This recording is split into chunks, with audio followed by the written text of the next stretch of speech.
जिल्हा परिषद प्राथमिक शिक्षक रवींद्र माडी यांचा सेवापूर्ती सत्कार सोहळा संपन्न। याबाबत अधिकृत अशी की आज दिनांक 19 फेब्रुवारी 2026 रोजी सकाळी 10 वाजता धुळे शहरातील नगावारी केशरानंद मंगल कार्यालय या ठिकाणी जिल्हा परिषद प्राथमिक शिक्षक रवींद्र अंबर माडी यांचा सेवापूर्ती सत्कार सोहळा आज उत्साहात पार पडला। तर प्रसंगी या ठिकाणी कार्यक्रमाच्या सुरुवातीला महापुरुषांच्या पुतळ्यास पुष्पहार अर्पण करून दीप प्रज्वलन करून कार्यक्रमाची सुरुवात करण्यात आली। तर कार्यक्रम प्रसंगी या ठिकाणी शिक्षण विस्तार अधिकारी संतोष चौधरी, मंगेश पवार, माजी जिप सदस्य अरुणदादा देशमुख, ईश्वर नाना परदेशी, महाराष्ट्र राज्य प्राथमिक शिक्षक संघटनेचे राज्य उपाध्यक्ष संजय पोद्दार, जिल्हा सरचिटणीस शरद पाटील, राजेंद्र शिंपी, दिनेश धनगर, श्यामकांत ठाकरे, पंढरीनाथ पवार, सौ योगिनी महाजन, देवेंद्र महाजन, रावसाहेब बाविस्कर, गिरीश महाजन, ईश्वर नाना महाजन, कमलेश पाटील आदी सर्व मान्यवर पदाधिकाऱ्यांच्या उपस्थितीत या ठिकाणी रवींद्र माडी यांचा सेवापूर्ती सत्कार सोहळा आज पार पडला। तर यावेळेस या ठिकाणी प्राथमिक शिक्षक जिल्हा परिषद धुळेचे हे प्रदीर्घ सेवेनंतर या ठिकाणी सेवानिवृत्त झाले असून त्यांचा सेवापूर्ती सत्कार सोहळा या ठिकाणी पार पडला।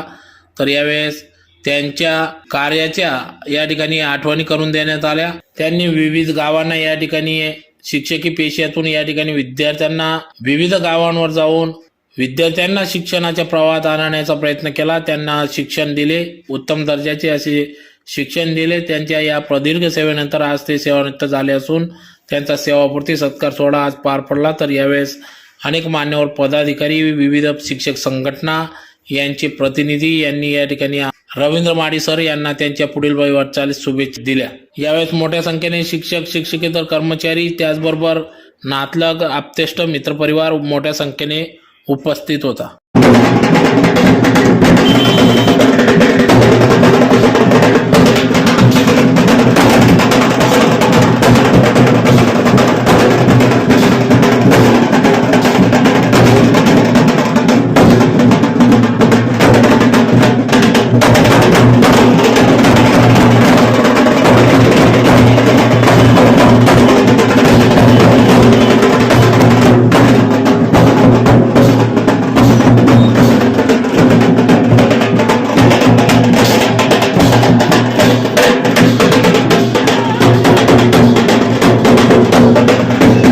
सेटअप झाली तिची आणि तिचे रिटायरमेंटचे टाईम आला।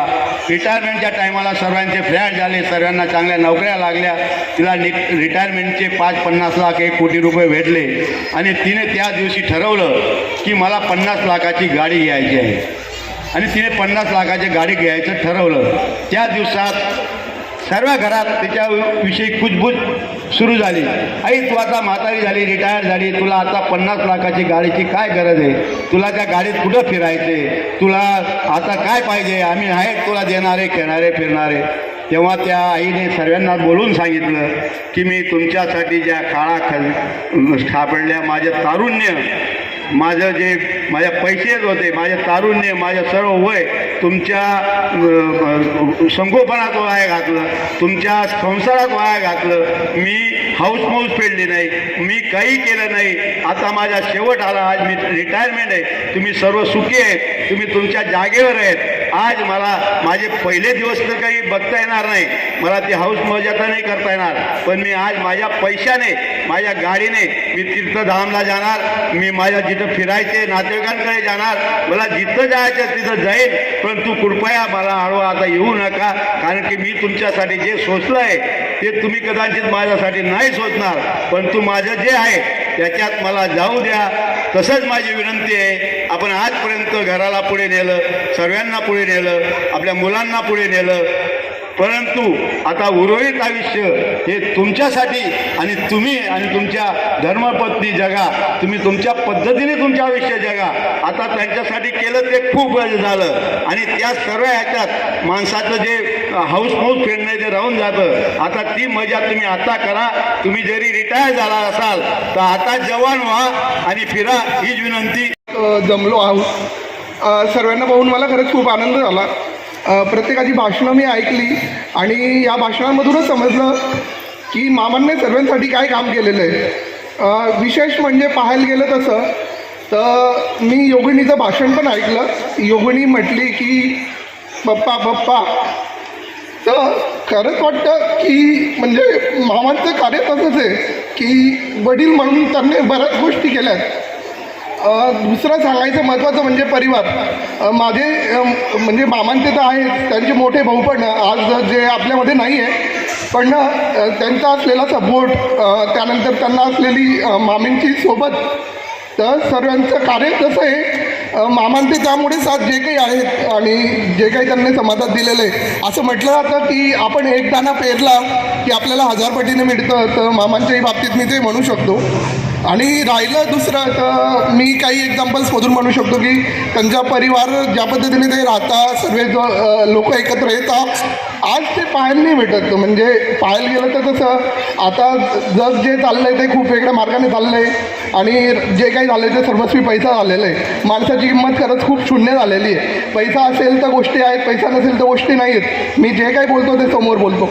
पण मामांचं म्हणजे ज्या पद्धतीने परिवारालाच केलेलं संगोपन आहे ते खरंच कर्तृत्वापद आहे. योगिनीने दिलेलं भाषण आणि योगिनी म्हटली की पप्पा पप्पा, म्हणजे तिथं वडील वडील वडील ते चालू राहतं, पण खरंच त्या गोष्टी आहेत. आणि राहिलं टिनूला त्यांनी ते एज्युकेशन दिलं आणि टिनूने त्या गोष्टींचं मिळालेली संधीची जी फायदा केला, तर त्याबद्दल खरंच मला हे वाटतं. आणि मामींचा जो असलेला सपोर्ट आहे, म्हणजे मामी खंबीर होत्या म्हणून मामांना त्यांचं कर्तृत्व व्यवस्थितरित्या पार पाडता आलं, तर त्याबद्दल खरंच मी मामींचं पण मनापासून हे करेल. खरा तो एकच धर्म, जगाला प्रेम अर्पावे. त्यांनी फक्त परिवारासाठी नाही तर जे काही शाळेत त्यांनी कार्य केलं शिक्षक म्हणून. एकदा योगिनी म्हटली होती की अरे पप्पा पुण्याला आलेत, पण त्यांचं मनात थोडे होते की अरे मुलांचा अभ्यास बुडतोय. तर म्हणजे त्यांना असलेली जाणीव की बाबा आपण काय करतोय, आपण मुलांसाठी काय करतोय, त्यांचा अभ्यास बुडतोय, तर ती खूप मोठी गोष्ट आहे मला असं वाटतं, जो आजकाल कोणी विचार नाही करत. राहिली गोष्ट मामा, आता बघा तुम्ही रिटायर होताय, पण असं काही नाही, नवीन पर्वाची सुरुवात आहे. गेलेले क्षण तर आपण परत आणू नाही शकत, पण पुढचे क्षण आपण नक्की आनंदाने घालूया. आणि राहिलं महत्त्वाचं म्हणजे तुम्हाला जे सुख समाधान सगळ्या गोष्टी लाभू ही मी ईश्वराकडे हे करतो. देहातीची जोरी भक्तिदास ठेवा, उघडदार देवा आता नवीन क्षितिजांकडे वाट, नव्या पूर्वाची सुरुवात. मी एवढं बोलून माझं भाषण संपवतो आणि मामांना शुभेच्छा देतो. त्यांचे चिरंजीव व त्यांची सुनबाई एक चांगला दिवस त्यांनी निवडला या सेवापूर्तीच्या कार्यासाठी. अगोदर मी त्या दोघांचं, मुलाचं आणि सुनबाईचं अभिनंदन करतो. आजच्या सेवापूर्ती कार्याच्या सोहळ्याचे अध्यक्ष आमचे मार्गदर्शक शिंदखेडा पंचायत समितीचे शिक्षण विस्तार अधिकारी आदरणीय चौधरी साहेब, ज्यांचं नुकतं थोड्या वेळापूर्वी मनोगत झालं, असे जिप सदस्य माजी आदरणीय मंगेश आबा पवार, तसेच या ठिकाणी उपस्थित अरुणदादा देशमुख माजी सरपंच बेटावत, ईश्वरनाना परदेशी सामाजिक कार्यकर्ते अजंदे, कदाचित बाकीच्यांचं नाव माहिती नाही, आणि या ठिकाणी उपस्थित सर्व नातेवाईक, मित्रपरिवार, शिक्षक आणि माडी सर, तुमच्या सेवेमध्ये त्यांना जायचं आहे असे सेवानिवृत्त प्राथमिक शिक्षक आणि सर्व नातेवाईक, मित्रपरिवार. मित्रांनो, माडी सर म्हणजे एक समंजसपणा, तत्व लागू पडतात. 7-8 वर्षापासून सोबत होतो आणि एका केंद्रामध्ये वाघाडी केंद्रात एक विद्यार्थीप्रिय शिक्षक कसा असावा, शिक्षकांमध्ये कसं वागणं असावं, याचं मूर्तिमंत उदाहरण म्हणजे आदरणीय रवींद्र माडी सर. कोरोना काळामध्ये आपण सर्वांना माहिती आहे, ज्ञात आहे, सर्व जगामध्ये त्या कोरोनाने थैमान घातलं होतं, परंतु आदरणीय माडी सरांनी कोरोना काळात सुद्धा शाळेतून विद्यार्थ्यांचं हिताचं काम करण्याचं प्रामाणिक काम दररोज ते शाळेत जायचे आणि विद्यार्थ्यांचा अभ्यास घेत होते. नुसता अभ्यासच घेत नव्हते, त्या काळामध्ये त्यांनी कोरोना काळामध्ये गावातील लोकांकडनं लोकवर्गणी गोळा करून जवळजवळ 5 लाख रुपये लोकवर्गणी त्या ठिकाणी त्यांनी घेतली. की का गाव कुठलंही असो, त्यांनी अकोलकोयल केली असेल, मांजरोडला केली असेल, बेटावरला केली, आपला वारुळला केली असेल, पाष्टाला केली असेल, अजंद. शिक्षक हा कुठल्याही शाळेवर गेला तरी तो ज्या शाळेत येतो तो शाळेचा विचार आणि त्या गावाचा विचार, त्या विद्यार्थ्याचा विचार आणि समाजाचा विचार डोळ्यासमोर आदर्श ठेवून तो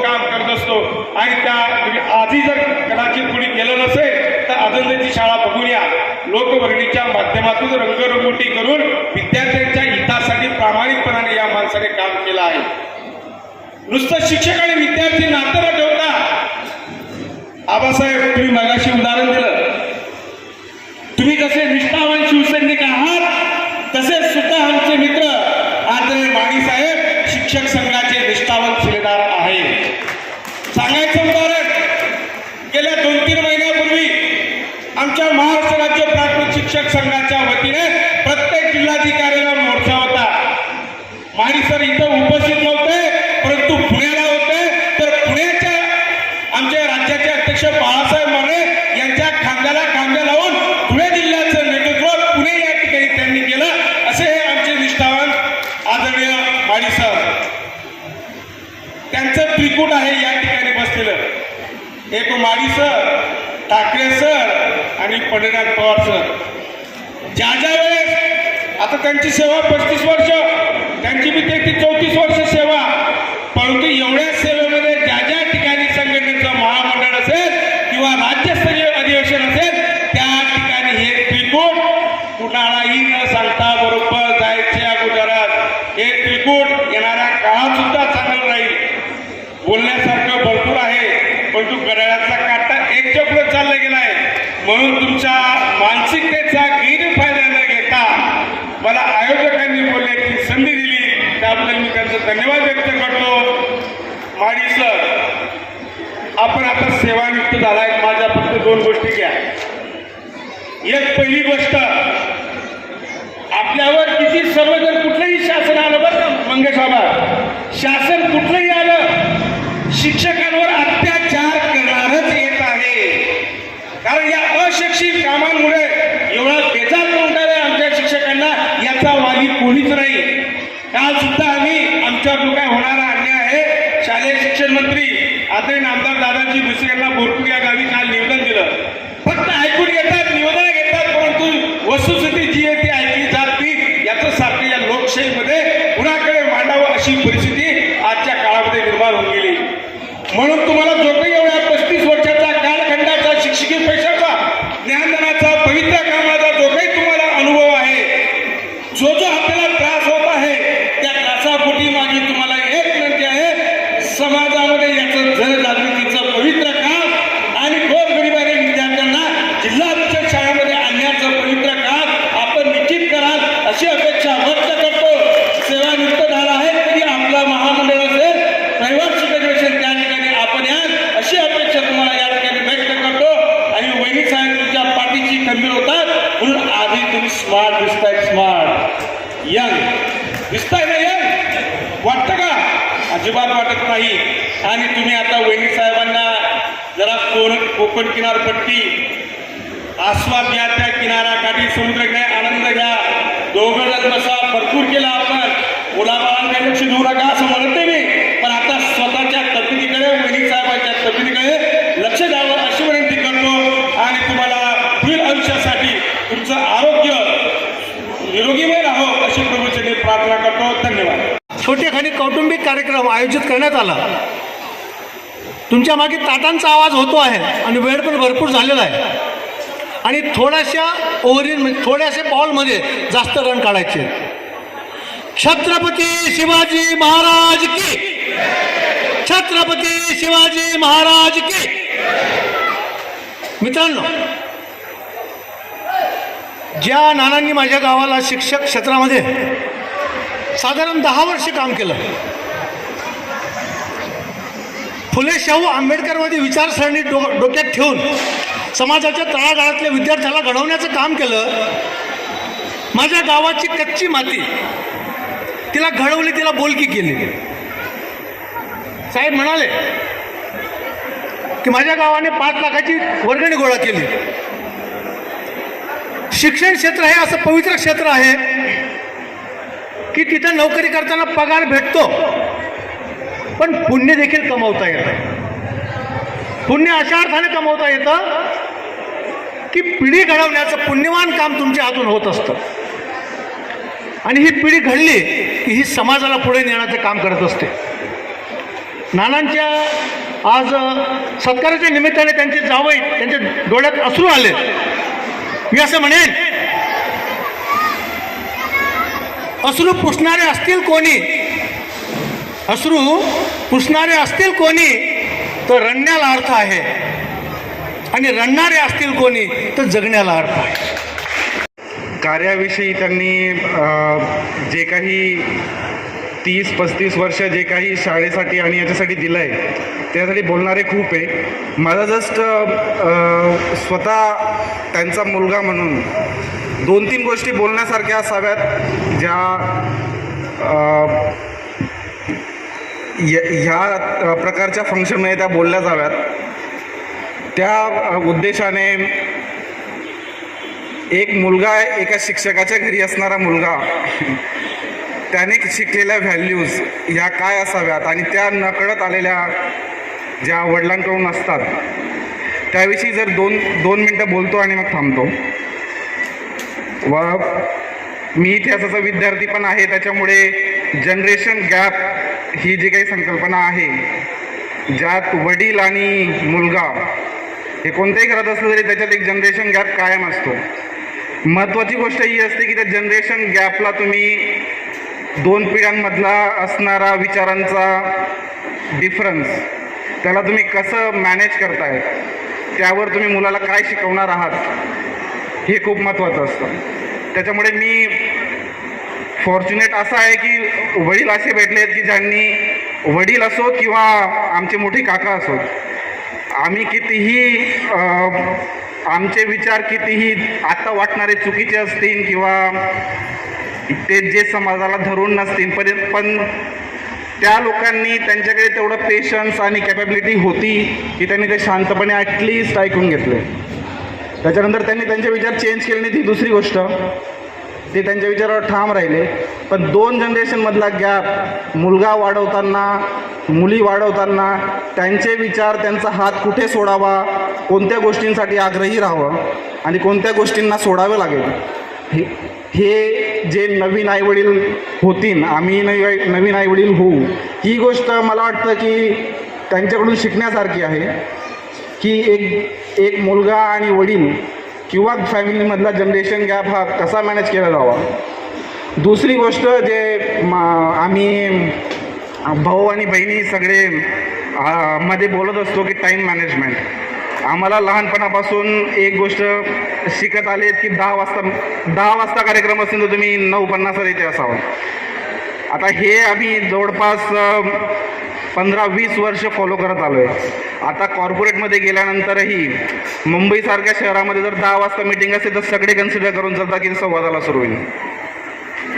त्या परिस्थितीत आमच्या ज्या व्हॅल्यू सिस्टीम बिल्ड झाल्या त्याच्यात तरीही आम्हाला असं वाटतं की 10 वाजता मीटिंग असेल तरी आपण 9:50 तिथे यावं.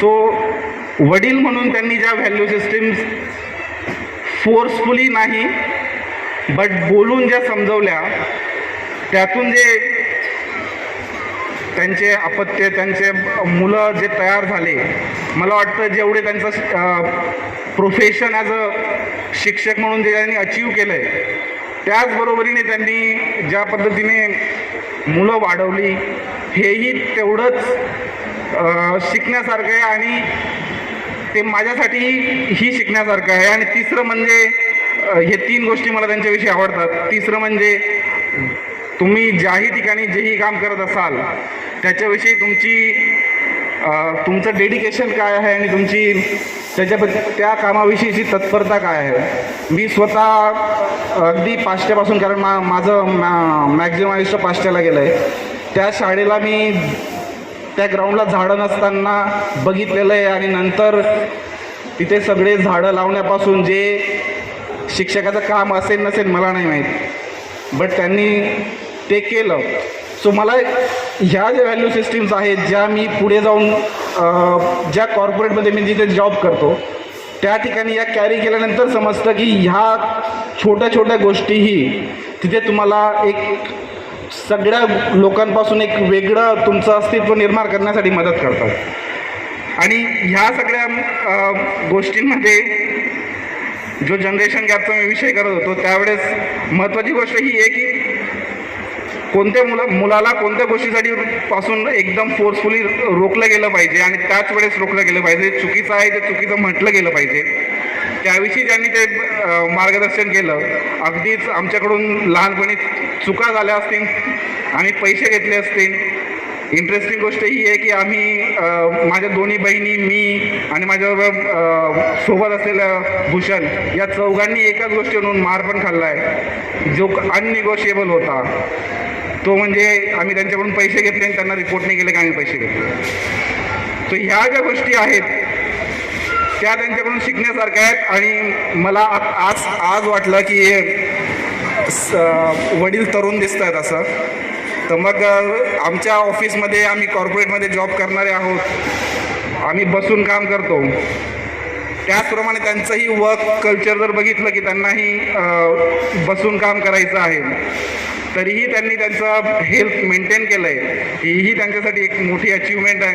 आणि त्यातून शिकण्यासारखं हे आहे की डाएट प्लॅन बनवून आम्ही खूप सारे दिवस घालवले, पण त्यांनी विदाऊट डाएट प्लॅन बनवता त्यांनी त्यांचं हेल्थ मेंटेन केलं. ही एक माझ्यासाठी इन्स्पिरेशनल गोष्ट आहे. सो बोलण्यासारखं खूप आहे.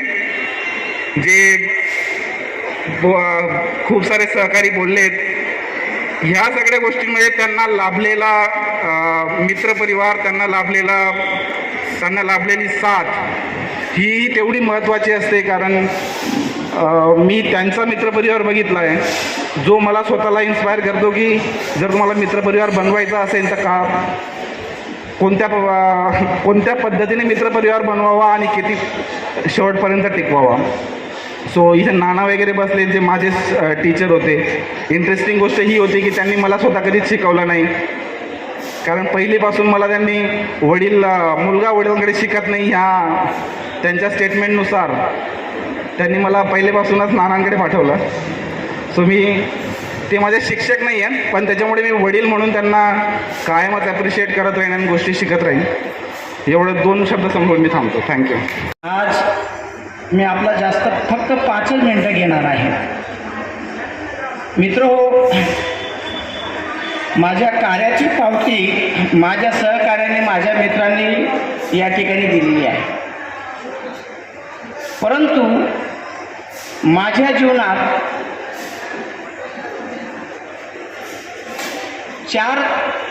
एक अक्कलकुवाची जर शाळा सोडली तर पाष्टे, वारूड, मांजरोद आणि माझ्या कार्यकाळातील सर्वात लहान शाळा आजंदे. अगदी मी मोठ्या स्टाफमध्ये काम करणारा शिक्षक आणि या पाष्टे असो, वारूड असो, नानासाहेब ज्यावेळी माझी प्रशासकीय बदली झाली, शिरपूर तालुका मी घेणार होतो. शिरपूरच्या जवळपास अनेक शाळा रिक्त होत्या, परंतु मी मांजरोद शाळेची निवड केली. आणि आश्चर्यचकित असं झालं, ते सिंहोंच्या कॅबिनमध्ये सर्व माझ्याकडे बघू लागले की मांजरोद जवळच्या शाळा रिक्त असून मांजरोद शाळा का घेतली. परंतु जशी आपली आज आजंदे गावाची शाळा आहे नानासाहेब, ही शाळा मांजरोद शाळा 15-20 वर्षापूर्वी याच्याही किती पटीने तरी ती चांगल्या प्रकारे आदर्श शाळा होती. आणि ती शाळा आदर्श करण्याच्या मागे त्या मांजरोद शाळेत संपूर्ण ग्रामस्थ, तिथले शिक्षक, यापैकी एक शिक्षक प्रभाकर चाचरे सर या ठिकाणी आले, माझे सहकारी. आणि म्हणून मी ती शाळेची निवड केली. म्हणजे चांगल्या सहकारी बदली करताना माणूस चांगला सहकारी आपल्याला कुठे मिळेल हे शोधतो आणि त्या शाळेवर जातो. तसंच या आजंदे गावात पण मी आलो. आजंदे गावाच्या 10 वर्षाच्या कार्यकाळामध्ये अनेक आमूलाग्र असे बदल केले. त्याला मला ग्रामस्थांनी साथ दिली. त्यावेळी जे पदाधिकारी होते सत्ताधारी, त्या पदाधिकाऱ्यांनी साथ दिली. आणि जे माझे सहकारी होते, कमलेश सर इथे आले आहेत, येडवे सर आहेत, या आणि आत्ताचे जे सहकारी माझे महेंद्र पाटील, जे माझे डावे आणि उजवे हात होते, या सर्वांच्या सहकार्यामुळे, गावाच्या सहकार्यामुळे आपण या शाळेचा विकास करू शकतो. याच्यात माझ्या पूर्ण जीवनाच्या कार्यकाळामध्ये मला 3 गोष्टी ठळक आहेत नानासाहेब. मी पाष्ट्याला असताना एक भिल्ल समाजाची अंध मुलगी होती. आणि माझे पाष्ट्याचे स्टाफ या ठिकाणी बसलेला आहे. त्या अंध मुलीला आपल्या शाळेत ठेवून आपण काय शिकवणार, आणि म्हणून आम्ही त्या अंध मुलीला सर्व शिक्षकांनी पैसा जमा करून एक पेटी घेतली, तिला सर्व साहित्य घेऊन दिलं आणि धुळ्याच्या अंधशाळेत त्या मुलीला आम्ही दाखल केलं. आणि माझे सहकारी इथं दिगंबर गुरुजी आलेले आहे. दिगंबर गुरुजी आणि मी त्या मुलीला घेऊन तिच्या पेटी घेऊन आम्ही या ठिकाणी अंधशाळेमध्ये तिला दाखल केलं. सहज महिना 2 महिन्यांनी गेलो. माझी मुलगी काय करते, ती अंध मुलगी, परंतु माझ्या आवाजाने तिने ओळखलं. आणि ती जेव्हा मला बिलगली, तो प्रसंग हृदयद्रावक असा प्रसंग होता. ती माझी कार्याची तरी पावती त्या दिवशी मला मिळाली. भिल्ल समाजाची एक मुलगी होती, तिचे दोघं पाय असे वाकडे होते आणि त्यावेळी शासनाच्या DPP योजनामध्ये त्या मुलींचं ऑपरेशन, मग त्या मुलीचे जे पालक होते ते व्यसनी होते, पण तिची जी आजी होती, गुरुजी मुंबईला का, मी मुंबईला येतो बोललेलं येशील, त्या आजीच्या मागे लागून आम्ही त्या मुलीला पार इथं फागण्याला बाळापूरला शिबिर व्हायचं, तिथून धुळ्याहून त्या सर्व जिल्हा परिषद मार्फत मुंबईला घेऊन जायचे. त्या मुलीची पाय ती आजी भक्कम होती आणि त्या मुलीची पाय आम्ही त्या ठिकाणी चांगल्या करण्यात आम्ही थोडासा खारीचा वाटा त्या ठिकाणी आम्ही घेतला. तोही प्रसंग फार मनाला चटका लावून जाणारा असतो. असे अनेक प्रसंग नानाने सांगितले की माझ्या आज अजंता गावात बघा इंग्लिश मिडियमचं पेव फुटलेलं आहे, त्याला अपवाद नाही, परंतु आपण जर कुठेतरी कमी पडलो तर साहजिकच इंग्लिशचे पेव हे फुटणार आहे. ती शाळा वाचवायचं असेल तर आपण वाचू शकत नाही एकटे, समाज वाचू शकतो. माझ्या ऐकलेल्या गावाने जेव्हा सत्कार केला त्या ठिकाणी मी तेच सांगितलं. म्हणून दादा एक आश्वासन देतो, ज्या ज्यावेळी मला संधी मिळेल की आपली गावातली शाळा टिकली पाहिजे, याच्यासाठी मला जे जे काही करता येईल ते ती माझ्या पुढील आयुष्यामध्ये मी करणार आहे. आणि आईवर प्रेम सोडून मावशीवर प्रेम करू नका, हे माझं पहिल्यापासून वाक्य आहे. इंग्लिश मिडियमची शाळा म्हणजे आपली मावशी आहे आणि गावातल्या जिल्हा शाळा म्हणजे आपली आई आहे. आई ती आई असते, मावशी कमी नसते, मावशी बी श्रेष्ठ असते, परंतु आई वाचली तर मनुष्य हा अगदी चांगल्या प्रकारे प्रगती करू शकतो. असा हा सोहळा आज अजंदे गावानं माझ्या नागरिक सत्कार केला, एकलेरे गावानं नागरिक सत्कार केला, अनेक मित्रमंडळाने घरी येऊन सत्कार केला. पण मी सर्वांचे आभार मानतो. आज माझी सुनबाई आणि मुलगा हा जो कार्यक्रम घडून आणलेला आहे त्या दोघांनी घडून आणलेला आहे, त्यांचेही मी आभार मानतो. अगदी मोठ्या कुटुंबातली मला सुनबाई मिळाली नानासाहेब. माझ्या वैयक्तिक जीवनामध्ये मुलगा, जावाई, मुलगी, अगदी सुनबाईलाही वाटेल की आपण सासरी नाव तर आम्हालाही वाटतं की आपली सुनबाई नाही. माझी मुलगी ज्या घरात दिली, एक जावई आणि सुनबाई हे चांगलं मिळणं नात्याचे फार मोठं भाग्याचं काम असतं आणि पांडुरंगाच्या कृपाने ते मला प्राप्त झालेलं आहे. सर्व ही माझी एकटी ही सुनबाई नाही, आमच्या एकत्रित कुटुंबाला 7 सुनबाई आहेत. 7ही सुनबाया अगदी त्यांच्या वाखाणण्याजोगं कार्य आहे. मुलंही तसे निर्वेशनी आहेत आणि म्हणून आमचं आज कुटुंब आहे एक संघ बांधून ठेवलेला आहे. परंतु एक संघ बांधून ठेवणारा कणाच आमचा चालला गेला, त्यामुळे दुःख आहे. एवढे बोलतो, माझे 2 शब्द संपवतो. पूर्ण आयुष्यामध्ये जे जे चांगलं झालं असेल ते पांडुरंगाच्या कृपेने झालं. जे काही चुकलं असेल, वाईट घडलं असेल ते माझी अज्ञान समजावं.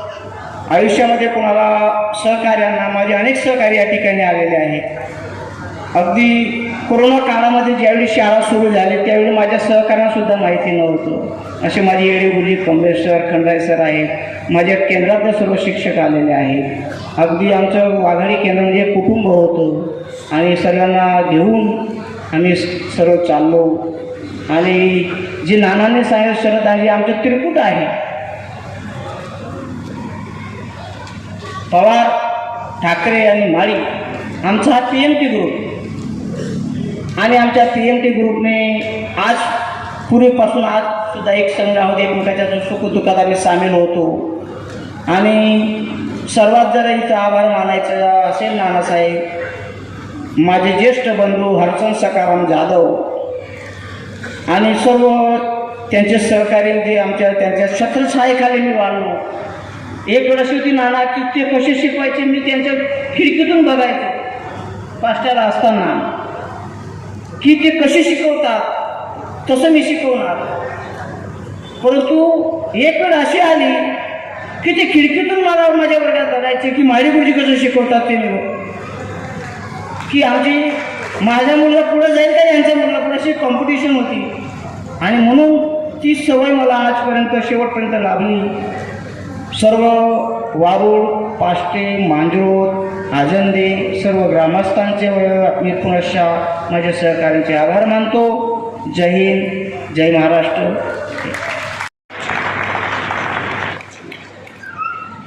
हे सर्वांचं मत कबूल करायला काही हरकत नाही. आज या ठिकाणी मला 3 लोकांची आठवण येते नानासाहेब. आज मी याच्या ठिकाणी उभा आहे. हे पहिलं पवित्र जर काय असेल ते माझी आई शिकलेली नव्हती, परंतु मी शाळेत जर गेलो नाही असं संध्याकाळी जेव्हा ती काड्या कुट्या घेऊन टोपलं घेऊन घरी यायची, तिला माहिती पडायचं की आज शाळेत गेला नाही तर हातपाय बांधून बाहेर फेकणारी माझी आई मला आठवते. तिचे संस्कार. दुसरी व्यक्ती मला या ठिकाणी आठवते. 85-86ला दुष्काळ होता आणि दुष्काळच्या परिस्थितीमध्ये विनाअनुदानित जेव्हा BEd कॉलेज ओपन झाल्या शरद पवारांच्या कृपेने, त्या संस्थेमध्ये नंबर लावण्यासाठी ज्या माझ्या बापाने उभ्या पिकावर शेत घाण ठेवलं, तो बाप मला आज आठवतो. या संपूर्ण याला सर्वात आई होती, वडील होती, हे जाणार होते, त्याचं दुःख नाही. परंतु याच्यातच माझे दोघं भाऊ, आम्ही 3 भाऊ नानासाहेब, 3 भाऊ आम्ही. त्यातले 2 नंबरचे भाऊ माझे या ठिकाणी आहेत. परंतु ज्यांची अवकाळी विकेट पडली असे माझे मोठे बंधू भास्कर बापू आणि माझे भाऊ. 2 नंबर भावाला माझे मोठे भाऊ 7वीपासून शाळेमध्ये उठून गेले सुरतला काम. जे मला 200 रुपये 250 रुपये पाठवायचे, त्याच्यात आमच्या दोघं भावांचा सिंहाचा वाटा. आज 2 नंबर भाऊ आहेत, पण आमचे जे सर्व कुटुंबाला एक संघ बांधून ठेवणारे आमचे बापू आज या जगात नाही. ते दुःख फार मोठं आहे. असे हे अनेक सुखदुःखाचे प्रसंग आले, परंतु माझे मित्रमंडळी अशी होती नानासाहेब,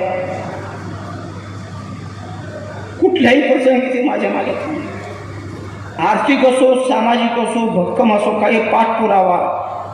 आज त्यांना रिटायर व्हायला 20-20 वर्ष झाले, परंतु मी त्यांच्या मुलाच्या वयापेक्षाही कमी, परंतु त्यांनी मला कधी आरे का कार्य असं केलं. असे त्यांचे संस्कार माझ्यावर झाले. पाष्ट्या गावात माझी जडणघडण झाली. आणि दादा, आपण जो मुद्दा उपस्थित केला, ज्यावेळी माझ्या पाष्ट्याला आजंदे गावाने माझा नागरिक सत्कार केला, त्याच वेळी माझ्या समाजाची बरीचशी मंडळी होती की समाज जोपर्यंत जागृत होत नाही तोपर्यंत आपली गावची शाळा टिकणार नाही. आणि समाजाने कसं जागृत झालं पाहिजे हे त्या दिवशी मी त्या ठिकाणी ते माझं कार्य मी आपोआप सुरू केलेलं आहे.